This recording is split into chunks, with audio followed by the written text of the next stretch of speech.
Just a few decades ago, human bone fragments could be seen poking straight out of the earth here at this abandoned coastal chapel. These now ruins were built well over 1,000 years ago, overlooking Morecambe Bay, and are home to some of the most mysterious rock-cut graves in Britain. Graves so iconic, they even featured on a Black Sabbath album cover. And right now, we're about to make our way along the coast here at Heysham, or Heysham, to take a look at them up close and find out what they were actually made for, if not bodies. So let's go and take a look. Now we're currently up on the north-west coast of England, right on the edge of the county of Lancashire, and we're making our way towards a place known as St Patrick's Chapel. And naturally, being on the coast, we've got a port nearby overlooking the Irish Sea. There's a long, rich history here. There's been a lot of action and a lot of activity. And there are a lot of interesting details and questions surrounding these graves. But when I first started looking into this, I was also curious to find out what's the connection here to St Patrick. Now, St Patrick was a Christian missionary known to many people for different things. You may know about his history, or you may know him as the reason that every year on March 17th, we get together and drink unsaintly amounts of Guinness. And he's a character that we actually know a fair bit about, thanks to the preservation of his own writings. I'm just looking out, by the way, to try and figure out where to actually go to get up to the chapel. I'm sure we'll see it emerge at some point. Now, the story goes that St Patrick was at one point kidnapped by Irish pirates, later escaping Ireland, and local legend here says that he came to Heysham, or Heysham. I'm still not sure about the pronunciation. I'm hoping that a local might be watching who can help out with that. Now, in terms of evidence, there unfortunately doesn't seem to be any that can confirm that he was here. Not only that, the chapel that we're heading to was built long after St Patrick was alive. So I mean, it is possible that he was here at some point, but it could also just be a local legend. And it wouldn't be the only legend attached to St Patrick's name. You may have heard about the story that St Patrick was the one who supposedly rid Ireland of snakes. And that's an interesting story for a few reasons. Not least because Ireland was an island that was not believed to have been inhabited by snakes at this time. And so for most people, the snakes referenced in this story believed to be more of a symbolic reference, with snakes often being used as a symbol to represent evil. So maybe St Patrick was here at some point, we're not sure, but either way, St Patrick's Chapel is real. It's believed to have been built at sometime in the 700s, and a chapel, for anybody uncertain, is basically a space of worship. Is it fair to say maybe that a chapel is one step down from a church? It doesn't have a regular congregation, no priest or pastor, but a space where people can go at times of their own choosing to pray, worship, and a potential spot on a pilgrimage. And there's a lot of interesting things to talk about with this place, but probably the most significant, the one that stands out at least visually as well the most, are these graves. And this is ordinarily where I would cut to some cinematic drone footage, but unfortunately I can't legally do that here. In the far distance, there's a port nearby and a nuclear power station, and we are within a strict no-fly zone. There is a circular zone surrounding the nuclear station with a diameter of 2 nautical miles, within which drone flying whatsoever is strictly illegal. Which does feel a bit harsh because we haven't even arrived at the chapel yet. The station is over there, so I'm not sure how a drone flight further this way could be a security risk, but what do I know? Either way, it's illegal, and I dare say if the drone went up, we'd probably have a police car arriving at some point. With regards to the graves though, you've probably already got a few questions. And the thing that stands out for most people when they first see these is the shape. So they look human-shaped. And this is maybe the biggest surprise when it comes to these, for me at least, is that they weren't created to house human bodies or skeletons, full skeletons. Instead, they would have been used to place specific bones and acted more like shrines than actual full burial graves. Which, as soon as I read about it, made a lot of sense, because they're very shallow and they're not that big. So the idea of just plonking a body in there, covering it with stone and leaving it, yeah, doesn't really make a lot of sense. And there are 2 sets of these graves here at St Patrick's Chapel. One of them is a set of 6 graves, and the other one is a pair of just 2. And there's an interesting difference between them both. A few details, in fact, I wanted to throw your way. One of them is that in this row of 6, some of these graves have holes at the top of them. I'll leave that one with you for a moment to see if you can figure out, or maybe you already know, what they would have been for. And something else that's curious is their orientation. The row of 6 are laid out in a way that the shape looks like it would be where the head would go, faces the west, and the feet would splay out towards the east. And this is a practice that traces back to early Christianity. It's even believed to maybe be connected to ancient Egypt and Greece. And in this case, I suppose it's symbolic once again, because there wouldn't have been bodies here, but people were often buried in the same manner. And it would mean that the sun would rise at the feet of the buried and set overhead. Believed to be symbolic of kind of resurrection and passing on to the next life. I'll show you the stone holes once we get there, and we'll see if you got the answer right. What we need to look out for around the coast is, I think, just a big opening in the rocks. That's what I saw in the satellite images. And then some steps heading up to the chapel ruins. Now this site at St Patrick's Chapel has been the subject of studies, archaeological studies. And as I mentioned in the intro, at one point there was discovered to be human bone fragments just poking out of the ground. There have been a lot of skeletons recovered and analysed from this site. Over 80 bodies are what are believed to have been local villagers. And at this point in the 1970s, at least in the archaeological report, it's believed to have been down to footfall, tourists kind of wearing down the earth that exposed these fragments. What's this? What is that? Like an old... That is a swamp. That's been here a long time, whatever it is. And there's a tyre over there. The tyre doesn't look so old, not as old as this. Part of an old engine, maybe? Does that look like an engine to anybody? I'm going to need some help identifying that. I'm sure somebody knows. Sorry, so yeah, the archaeological study found a lot.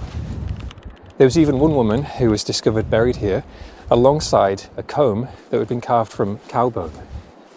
This is a practice that's also said to be quite common in Viking burials. And these studies went a long way into explaining the history, the story of St Patrick's Chapel. I'm in a kind of quicksand here, sinking pretty far in. Oh, this is the opening we're looking for. That looks good.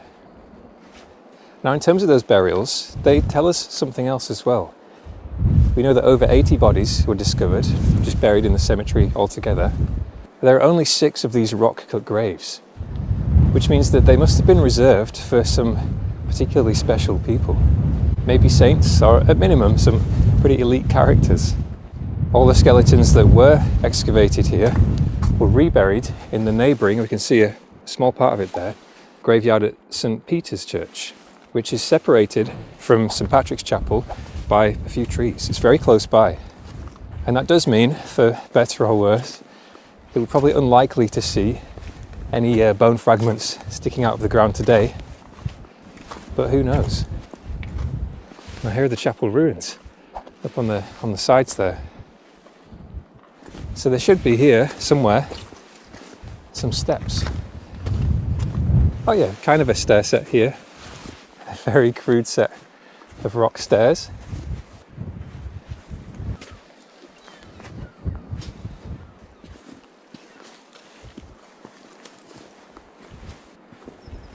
And there it is.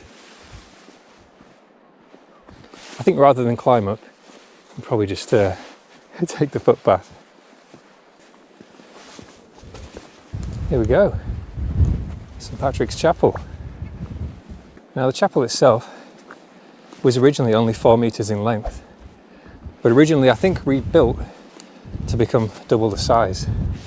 And we can see here, wow, they are right on the edge as well. I didn't expect them to be so close. And full of water. It's like a little, I don't know, a very morbid bathtub. So we've got 6 altogether here, kind of different in the way that they've been carved, slightly different shapes. It's very windy. And we can see here the holes at the top. Now, interestingly, it doesn't look like, hope it's not too windy for you, it doesn't look like they've all got these sockets, I'll call them, because this one is missing one. And you may have guessed, these were actually meant for crosses. So a cross would have been inserted into these holes to sit above these shrines. And then the bones would have been placed inside, and I believe covered with stone. And for any Black Sabbath fans out there, you'll probably recognise this. This was used, a photo of this is the cover of Black Sabbath's Best Of album. Some of you may even have a copy of that album. We've still got the remains of some walls over here, and then the chapel itself. And it was also discovered that there were people buried underneath the chapel floor, as well as in the surrounding space. Interesting seeing these different patches. I'm pretty sure it's been through some kind of repair work to make it more stable and prolong its life essentially, but it's in a pretty tough spot here, being so exposed. So I can imagine it's quite hard to keep it protected and stop it crumbling even more. What an amazing place though. Again, it's, for me, hard to imagine the time difference. I can't put myself all the way back there, but being here with the graves, what's left of the chapel, and overlooking the Irish Sea here, it's still quite an atmospheric place. And so back then, it must have been pretty incredible. And it does not surprise me that this would be a chosen place for pilgrimage for many people. Now here are the other two graves. Can you tell the difference? There's a few actually, but there's one I've got in mind in particular. Since we can't use the drone, I'll try and use some satellite imagery to show you. But the other graves are facing this way, with the heads out to the west, and these aren't. So they don't follow that same tradition of the east-west orientation. And that's the reason that some people think, well, these ones could be much older than those potentially. And there's clearly a size difference as well, in length and width. We've still got a hole here for another cross. So 6 rock-cut graves in total for some very special people. I don't think I would have been in one of these if I was alive back then. I'd be one of the ones that had my bones poking out in recent years. Now through this gap, we can see the graveyard of St. Peter's Church, which is just through those trees. And that's where all the bodies that were excavated here were reburied. Oh, I thought it might have a little cave then. It almost looks like there is something in there, because this has been pointed and filled. But probably, most likely just to protect it. Actually, I had no idea, but you can see it's really in a precarious spot there. No wonder it's been in trouble and needed some repairs. It is right on the edge. Yeah, so the fact that the bodies were reburied in St. Peter's to some extent opens up more questions, because there's a somewhat vague link between the chapel and the church. I'm not sure where this path goes. Their timelines do overlap. That church was founded a long time ago and has been active during times when people were still being buried here. I think I've accidentally come back down. People were still being buried here at St. Patrick's Chapel and the cemetery surrounding it. I think we actually want to go back. Oh, there's a cross. I presume that's a more recent addition. It looks quite old though, doesn't it? Nothing else in there for anybody wondering. Yeah, so the connections and the shared history between the two, we don't seem to know much about. And I didn't find many answers. And I'm not sure if we ever will, because St. Peter's is still active to this day. People are still being buried there, which means it's absolutely not eligible for excavation and study. So there are probably a lot of secrets, mysteries and, well, answers more fairly, hidden beneath the earth there. Oh, interesting. So we can see a mock-up of the cemetery, the chapel and the crosses as well. And this is what it looks like now. It's pretty awesome. And it's interesting because Heysham, from what I can see, is just a residential village these days. I'm not sure where I'm going here, I'm just following that path. We've got a very worn down stone here. This has been travelled for many years by many people. Oh, I thought this was going to go to the churchyard. This is taking me back here again. A lot of this is quite strange, really. That looks like a mantle. It does make me wonder, although I guess the answer is no, because this place has been heavily studied, but were there some underground spaces here? I didn't come across any in the studies that I read about, so I don't want to go around starting conspiracy theories. Oh, we've got some carvings here as well that I didn't see. I can't read all of that. I'll try and put an edited version on screen where the contrast is a bit more easy to read. And I've also just noticed these. Spaces for candles, maybe?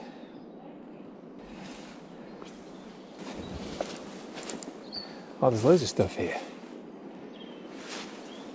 This is a little treasure trove of details that are interesting even after you've read all about it. There's just a lot of little things to notice. Old bricked up window. Actually, this bit, I'll be totally honest, this bit doesn't make sense to me.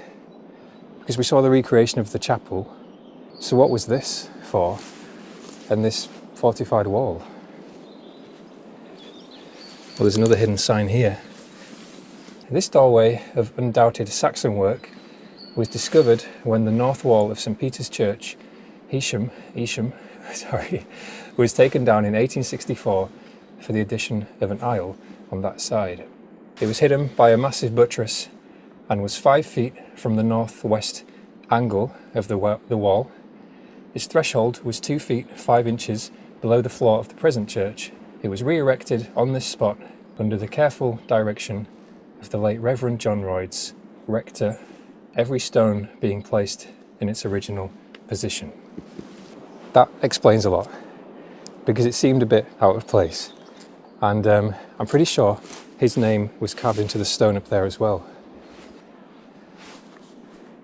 Now you can already get an idea of the fact that, as I mentioned, St. Peter's has been here for a long time. We're not going to dive deep into the story of this today, but I thought it'd be a nice place just to come and end the video. I would imagine this just seems like the kind of place where there are hundreds of stories. Way too many to fit into a single video. Unless you've got BBC funding to do a full multi-part series or an hour-long episode, which who knows, could happen one day. I can definitely recommend visiting though, and you can probably see why quite easily. If you want to visit the chapel ruins, they're very accessible. There are plenty of car parks nearby. We're very nearby to the port as well, so if you're watching from the Isle of Man, for example, you could get the ferry here, hop off, and then you're here. You can walk straight to this place. If you've got any questions about this place, which I'm sure some of you will do because there's a lot of history here, feel free to ask in the comments section. And if you know something about this place that I haven't mentioned, then please let us know as well. It's always one of my favourite parts, is learning more from the comments. Aside from that, I just want to say thank you so much for watching this video, supporting the channel. Hope you've enjoyed it. Please do consider subscribing and hyping if you haven't done already. I'm still not totally sure how the hype feature works, I'll be honest with you, but it seems to help, so thank you to everyone who's been doing it. And a huge thank you to all the members who have supported this video financially as well. There is plenty more on the way and some interesting variety coming up pretty soon as well, so lots of things to look forward to, and fingers crossed I'll see you there.